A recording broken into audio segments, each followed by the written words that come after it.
என்னால் முடியலைங்க. உங்கள் அம்மா என்னை ஏதாச்சும் சொல்லிக்கிட்டே இருக்காங்க. தப்பு பண்ணாலும் சரி பண்ணாட்டியும் சரி ஏதாச்சும் சொல்லிக்கிட்டே இருக்காங்க. நானும் மனசு தானே. என்ன என்னடி பண்ண சொல்கிற? உன்னைய மாதிரி ஒன்றும் எங்கள் அம்மா படித்தவங்க கிடையாது. முரட்டுத்தனமாக பேசுவாங்களே தவிர எங்கள் அம்மா மனசுக்குள்ளே இதை வச்சுக்க மாட்டாங்க. நீங்கள் எப்போ பாரு உங்கள் அம்மாவுக்கே சப்போர்ட் பண்ணிக்கிட்டே இருங்க.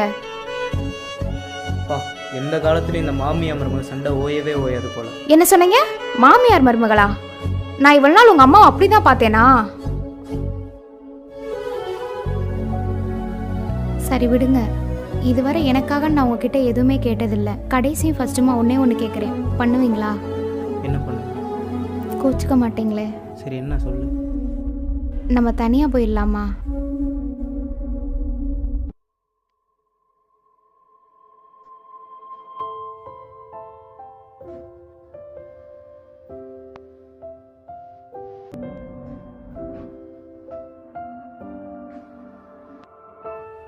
என்ன மகனே, பலமா யோசிக்கிற மாதிரி இருக்கு.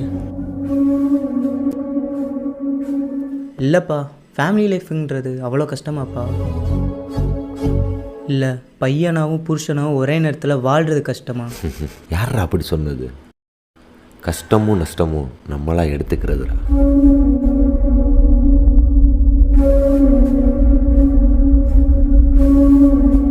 அப்பா, நான் ஒன்று கேட்குறேன், தப்பாக நினச்சிக்க மாட்டீங்கல்ல? நீ என்ன சொல்ல வரேன்னு எனக்கு தெரியும். இருந்தாலும் நீயே உன் வாயால் சொல்லு. இப்போ நானும் நிறைய பொறுத்து பார்த்துட்டேன்ப்பா. பட் என்னால் இதுக்கு மேலே எப்படி இந்த விஷயத்தை ஹேண்டில் பண்ணணும்னு தெரிலப்பா.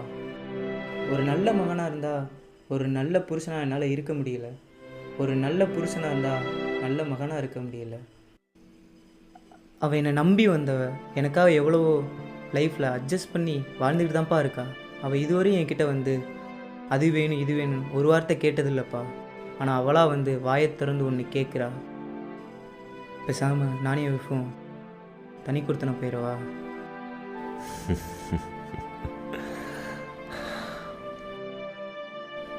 நீ தான் பேசுறியா? நான் என்னமோ நினச்சேன்டா, தனியாக போகிறேன்னு சொல்கிற. இப்போ பையனாவும் புருஷனாக மட்டும்தான் இருக்க. இன்னும் போக போக அப்பா, மாமனார், தாத்தா, மாமா, இன்னும் பல உறவுகளை ஒரே நேரத்தில் சுமக்க வேண்டியிருக்கும். அப்போ என்னடா பண்ணுவ? மறுபடியும் சொல்கிறேன், இங்கே பிரச்சனையை மட்டும் பார்க்காத. பிரச்சனைக்கு உண்டான சொல்யூஷனை பார்க்க ஆரம்பிச்சிட்டா போதும், எல்லா பிரச்சனையும் தீர்ந்துடும். ஆனால் எனக்கு இங்கே என்ன பிரச்சனைனே தெரிலப்பா. யாருனால பிரச்சனைன்னு புரியல.